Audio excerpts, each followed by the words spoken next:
तमिलनाडु में वंजी नगरम नामक एक प्राचीन स्थान है। वहाँ कन्नगी का मंदिर है। इस प्रदेश में अन्य स्थानों पर भी कन्नगी के मंदिर मिलते हैं। कन्नगी एक महान सती थी। दूसरी शताब्दी के तमिल के महाकवि इलंगो ने शिल्पधिकारम नामक उत्कृष्ट काव्य कड़ंगी पर लिखा है।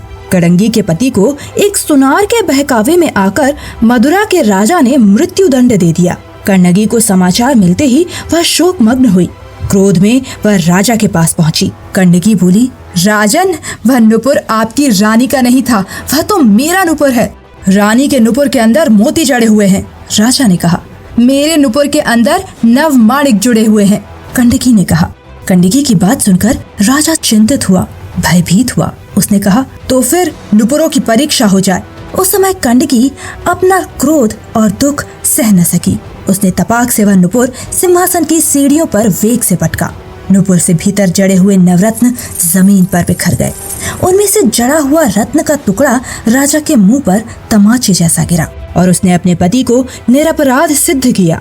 राजा अपने हाथ से हुए अन्याय के कारण दुखी होकर मर गया। राजा रानी की मृत्यु होने पर भी कन्नगी का क्रोध शांत नहीं हुआ। राजमहल से बाहर आने के बाद उसने शाप दे दिया कि यह नगर जलकर भस्म हो जाए, और वह नगर देखते देखते ही जलकर भस्म होने लगा। ऐसी भी किंवदंती है कि कन्नगी का क्रोध साक्षात अग्नि रूप में सामने खड़ा रहा। तब उसे कन्नगी ने कहा, हे अग्निदेव, इस नगर के वृद्ध, स्त्री, बालक और धर्मज्ञ लोगों को छोड़कर सारे नगर को भस्म कर दीजिए। उसकी आज्ञा पाकर अग्निदेव ने वह पूरा नगर खाक बना दिया। वैभव संपन्न मथुरा नगर अग्नि की धधकती ज्वालाओं में दग्ध हो गया। कभी भी मन में बुरा विचार न लाते हुए सत्य व्यवहार, शुद्ध पवित्र जीवन बिताने वाली कन्नगी की शाप वाणी तुरंत सिद्ध हो गई और स्वयं भी 14वें दिन प्राण त्याग दिए।